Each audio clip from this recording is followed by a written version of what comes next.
प्रधानमंत्री धन धान्य कृषि योजना बहुत इंपॉर्टेंट है। 16 जुलाई का समय है और 2025 को केंद्रीय मंत्रिमंडल द्वारा प्रधानमंत्री धन धान्य कृषि योजना प्रारंभ की गई। यह 6 वर्ष की अवधि के लिए प्रारंभ की गई है।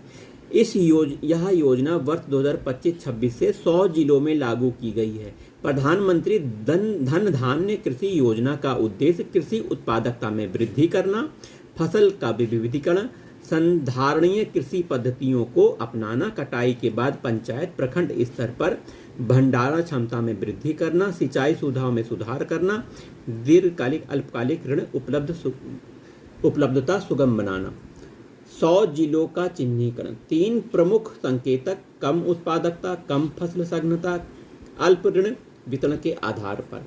योजना के अंतर्गत प्रत्येक राज्य से कम 1 जिले का चयन किया जाएगा। आइए पीएम सूर्य घर मुफ्त बिजली योजना की शुरुआत करते हैं। शुभारंभ हुआ था पीएम सूर्य घर मुफ्त बिजली योजना 13 फरवरी 2024 को प्रधानमंत्री जी के द्वारा। प्रधानमंत्री सूर्य घर योजना मुफ्त बिजली योजना का उद्देश्य छत पर सौर पैनल लगाने की सुविधा देकर घरों को मुफ्त में बिजली प्रदान करना। यह योजना विश्व की सबसे बड़ी घरेलू रूफटॉप सोलर योजना है। लक्ष्य 2027 तक 1 करोड़ घरों को सौर योजना से जोड़ने का है।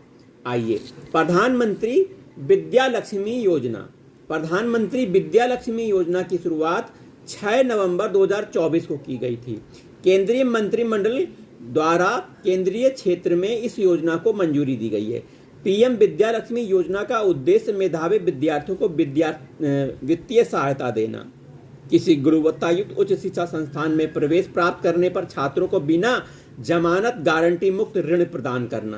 प्रावधान है कि 7.5 लाख रुपए तक के ऋण के लिए छात्रों को 75% क्रेडिट गारंटी प्रदान करने का प्रावधान किया गया है। 1 वर्ष में अधिकतम 1 लाख रुपए तक की ब्याज सहायता प्रदान की जाएगी।